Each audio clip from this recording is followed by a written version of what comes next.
Hello everyone, Dave here, and welcome to another fitness video. In this video I am going to do a walk of Exeter Quay, starting here at Exeter Custom House.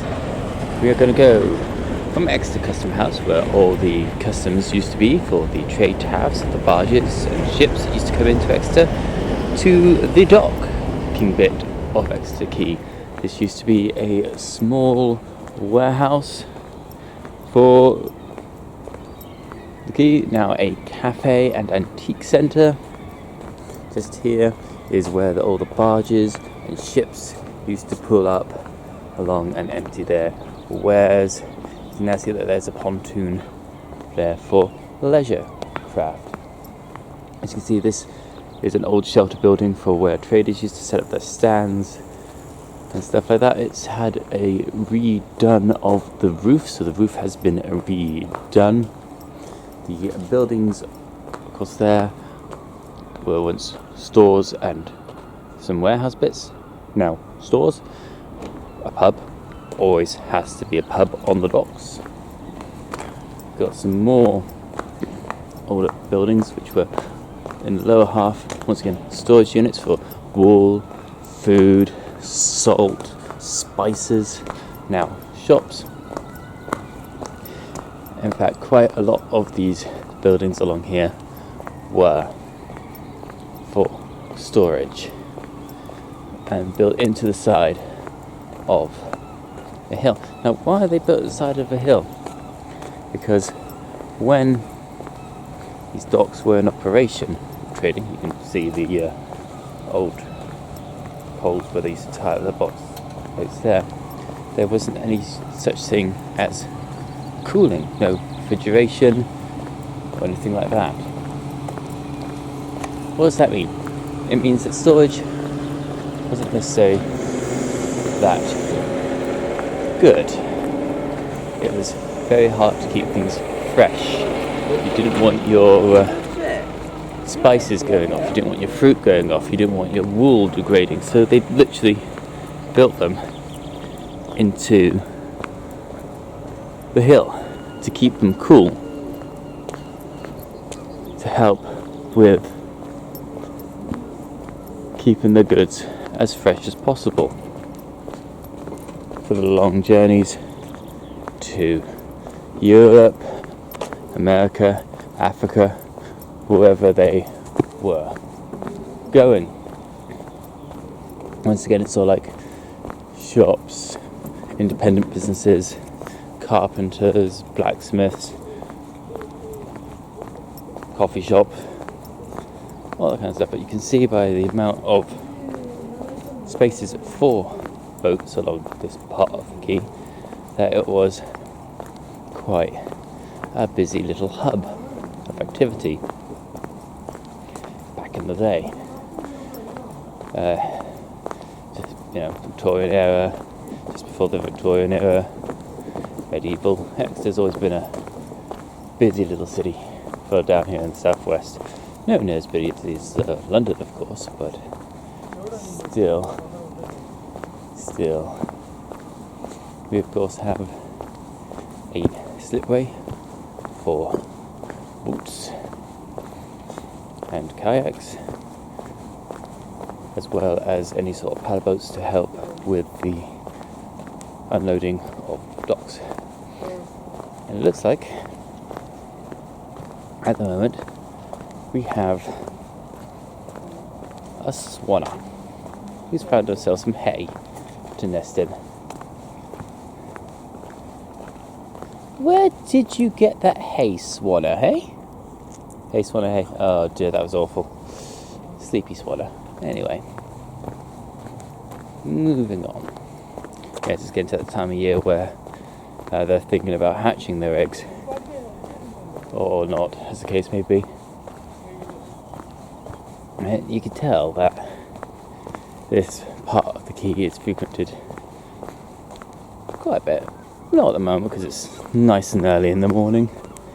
Best time to do any sort of recording. This wall here is part of Larkberry House, which is now the registry office for Exeter, where you can have marriages, you go and register births, stuff like that. You can tell by the wall that it's a old wall to sort of separate grounds behind from the docklands or the river. It was once an old mansion house, which is quite cool, that the old wall, even though it's been touched up and redone over the years, still is standing, like the Dockland wall to my right, to help separate the river from the living accommodations of the people that used to live there.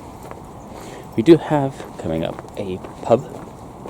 It's quite a popular pub, especially in the height of summer, any sort of extremely sunny days, any warm days, bank holiday weekends, that kind of thing. Called the Port Royal, named after Port Royal from the Caribbean. It is reckoned that building was built in the 1800s. Also has a little docking jetty at the front for where pleasure boaters used to park up back in the day and literally pop across to the pub, now used for occasional leisure craft. You can see that the river itself at the moment is not too flooded. This is due, even though we are now in May, there's not been a lot of overly dramatic rainfall. We have obviously had rain. This is England after all, and Devon, England, so definitely a lot of rain. In a way, hardly anything is when you go away on holiday, isn't it? Yeah. Unfortunately, as you can see, there is quite a bit of human detritus in the river. This is due to people just chucking their stuff on the floor, not putting it in bins properly, and it gets blown into the river, causing pollution. It's not as bad as it used to be. It used to be a lot dirtier, and it's been cleaned up a heck of a lot since then. And because it's a lot cleaner now, we have things like kingfishers, otters, herons. Hopefully we might see some of those today. Unlikely, no, they're still quite a rare beastie. Now, coming up to one of the many weirs on this river, which you can probably hear, which is just that crest of the brow there, where that tree is, and that. This is to help separate the river from the canal, because the canal and river are two separate beings, even if they're both full of water. Along here is where we have an old water mill for milling flour into bread. We also have some duckies there who needed some saving with a life ring. You can see the strength of the river has pushed all this material down here to block this. Here's where the old mill pond is. Got another swan's nest in the mill pond. This would fill up with water. You have a separate sluice gate here for the water to go through. You have turned a giant water wheel, which would have been here to help grind the flour and stuff. Got a lot of the moorhen there with a stick. You can, in fact, you've got a moorhen nest. Let's see if I can zoom in it. There's the little moorhen nest. There's a moorhen nest. And of course another swanee nest. Definitely spring. And then of course you've got the old mill house itself. You can see the grounds of these people's houses where some of the mill stuff used to be. And I'll get a better look at the weir on the river. This is to help with the flow of the river. As you can see, it's not in any sort of mad flow or anything. You can tell that is not a natural step, but that was put in to help change the river's course in order for us to use it as a waterway. Here's some of the old millstones for that mill now as, well, seats basically. Got 3 more over here as well. Once again, what on there? The seats. Got some nice willows, trees, elms, yews, oaks, lots of lovely trees, birds singing away. And this isn't even 5 minutes from the city centre. It's amazing that you can go out your door, have a little walk, and be near enough in the fresh air and countryside. So we're going to continue round on this path, and then we'll go through the new flood defences that have been put in, and then back up the other side of the quay. I'll show you where the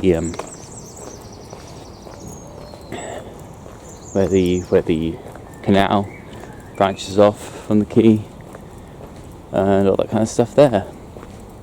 But yeah, I enjoy doing these walks by myself normally. I don't normally record them, but I did sort of promise that there'll be more fitness videos, so why not do a fitness walking video which also has a bit of history behind it. As you can see from the sign there's quite a lot of cycle trails, and gives you an idea how many minutes it is and all that kind of stuff. Nice little parkland there, home to many squirrels, known as Bale Isle Park, which I've never actually been in, to be completely honest with you. Never been in there. I should do one day just to see where it takes me. Not today. Not today. We got one of the old suspension bridges here, which takes us across the River Exe. This is the Tiers rear suspension bridge, which was made in constructed by 1935. It closed down for some repairs and reopened in 1991. Once again, you can see the rear there, first rear, obviously, because that's what that was for. And then on the other side, you can see where the water continues to flow. In fact, you might be able to see an egret if I zoom in on him. There's a little egret, happily looking for some fish. Quite a lot of fish in this river. The only one that I can think of that comes to mind, because I'm no fish expert, is pike. But then there's pike in every river. There's obviously a big food chain to support such birds like that egret, the kingfisher, which I've only seen once, and that's just a flash of blue, herons, otters. So it's a very, very good. Of course, all the seabirds that we get nesting on the river, guillemots, black-backed gulls, herring gulls, black-headed gulls. Get a lot of gulls basically. Now, here is part of Exeter's new flood defence scheme. It may not look like much, but that is a flood marsh, or tidal marsh, because the River Exe is actually quite tidal. It has been constructed to help ease the risk of flooding to the city and other low-lying areas. It's also created a new wildlife bit, if you will, wildlife conservation zone, which helps promote the growth of marshland, plants, insects. Because of that, that's why we've got so many more birds in Exeter. Got some more That is the old, that pool there is the old overflow from the river. It never used to go anywhere. It used to end where the bridge is, and it used to overflow, but now we've got a steady stream of water, so it never overflows. Occasionally still has to be cleaned up out of it when it does overfill, but that is not as often as it used to be. Lessen the impact of heavy machinery coming down here, lessening the noise pollution, lessening the pollution in general, helping to maintain a healthy and sustainable balance between our need to live in this area and the needs of nature and, well, the world basically. The world. Because the world is good and we like the world. The world is a good place to live. It's the only place to live. But there we go. There we go. Now I'm going to move over to the left hand side, because here is the canal. As you can already see, the main difference between the canal and the river is that the canal is very still. It doesn't move as much as the river. This was because we wanted boats to go on it. Not just any boats, not just sailing boats, but barges and narrow boats and stuff like that. And it needed to be wide enough for two to pass at the same time.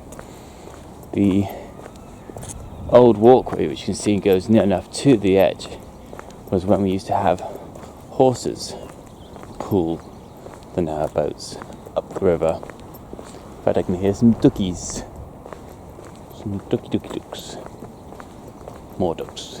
All the ducks. Every single duck. Obviously there are still fish in there because it is still attached to the river. Even though at the moment the gate for the river is closed, as they're doing some work to the old bridge that used to go across there, which helped with the opening of the lock gates, which controlled the flow of traffic, and further down controls the flow of water, because obviously hills and gradients. You needed your canals to be flat and level, and if there was any change in water level, you'd need to go through a lock. That lock would either then need to be filled up or emptied, depending on your level of water on the other side where you needed to go. Think of it like an elevator for boats. A lock is like an elevator for boats, but it takes twice as long and there's no music. So as you can see, that is where they're doing the work there to refix the bridge. In fact, you can sort of see on the edge there where the old bridge used to go across. It used to turn and open. You can see the gates for the lock there as well. Should hopefully be completed by June. In the meantime, they have a temporary bridge, which we'll go to in a sec. But there you can see a bit more clearly the lock itself, with the wheels on to open it up when it needs to be opened, all that kind of fun stuff. Because it hasn't been opened in a while, we've had some algae and twigs and bits of tree go against it. But yeah, that's that. Where else we got in here? So back up the other side of where the canal and river splinter across, so across the river, you see once again we have Port Royal pub, showing that even though it's not that far across the river, the way to get around on foot is not exactly small. And once again, you can see how close this bit of the path is to the river, and the canal that's further down for the horses to pull the boats. In fact, you can probably see the base of the river at the moment, just showing how low the river is at the moment. In flood, this river can come up to near enough the height of where the mooring boat bits are for the completely submerging that slipway where the swan is nesting. In fact, we have a flying guillemot or gannet there. There he goes down the river to find some fish. What's it saying? Oh yes, flooding. Goes up and actually has gone over that footpath before where we were walking down. So to help relieve that, they've improved the flood release scheme down the river as well as up the river, creating conduits and bringing back some of the flood plains as well as the marshlands to where the river used to flow and used to basically spill out to flood naturally before we started to shape it and turn it and mould it to something that we could use. This piece of engineering for this obviously took a very, very, very long time to complete. The river is not straight. One of my favourite sayings is that there is no straight lines in nature. Nature doesn't like being straight, it likes being curvy. Even grass, which you think is straight, curves. In fact, all these what you consider weeds along the edge here are not growing straight, which is weird. Anyway, more storage warehouses to my left, which are now like an activity centre for canoeing, archery, rowing. Speaking of rowing, there's two people in a boat doing some rowing. This is a new restaurant opened up this year in 2019, known as Rockfish. A very, very nice, very, very good fish restaurant. If you have the opportunity, I recommend that you go there and ask for what is caught today. Very sustainable fish restaurants as well. Uses line caught fish, not any sort of deep trawler nets. And their saying is, if the favourite fish isn't on the menu, it's still in the sea, which I think is brilliant. And that little green ferry is Butts Ferry. It's a hand-powered ferry that gets you across the water. It's quite an old piece of kit, late 1940s. But the idea of that ferry's been there since the Victorian era to, promote the tourism trade basically. And it just gets you across the river. It's hand powered, so no motors, no propellers.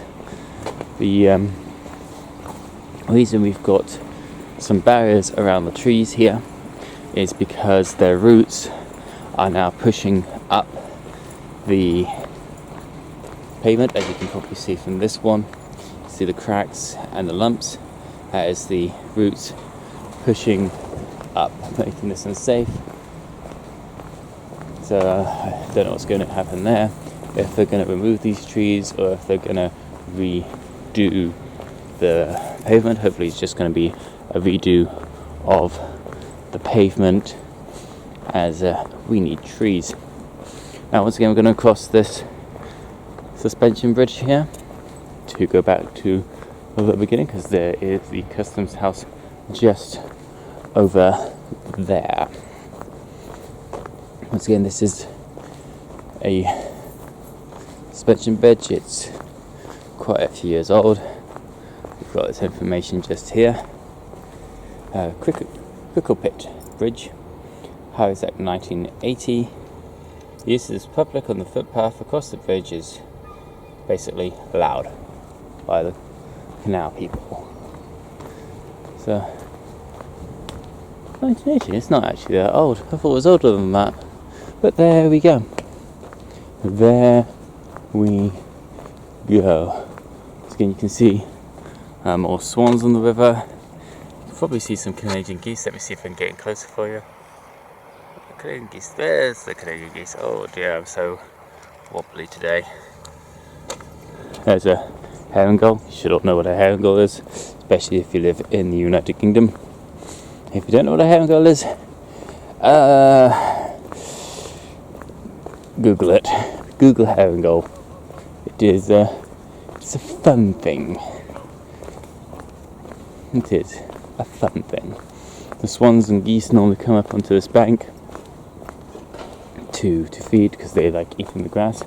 We do have another swan's nest over there by these now restaurants. Once again, that was warehouse storaging for the stuff that came off the canal from the barges. Just shows you how busy this was back in the Victorian area because of all these storage units. Better. Well, can't think of a better word for them. Storage units, warehouses, all that kind of jazz. Turning back round. Nearly done. Nearly done on this little walk.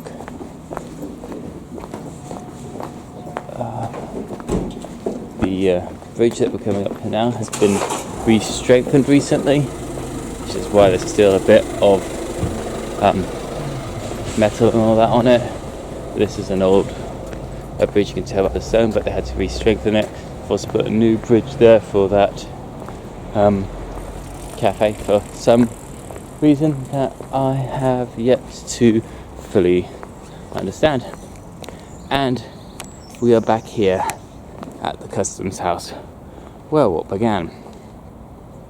I hope that you enjoyed this fitness walk and it inspires you to get out and about, explore your town, city, village a bit more, learn a bit about its past as well, get your fitness up. Until next time, this is Dave. Keep fit, be fit, stay fit.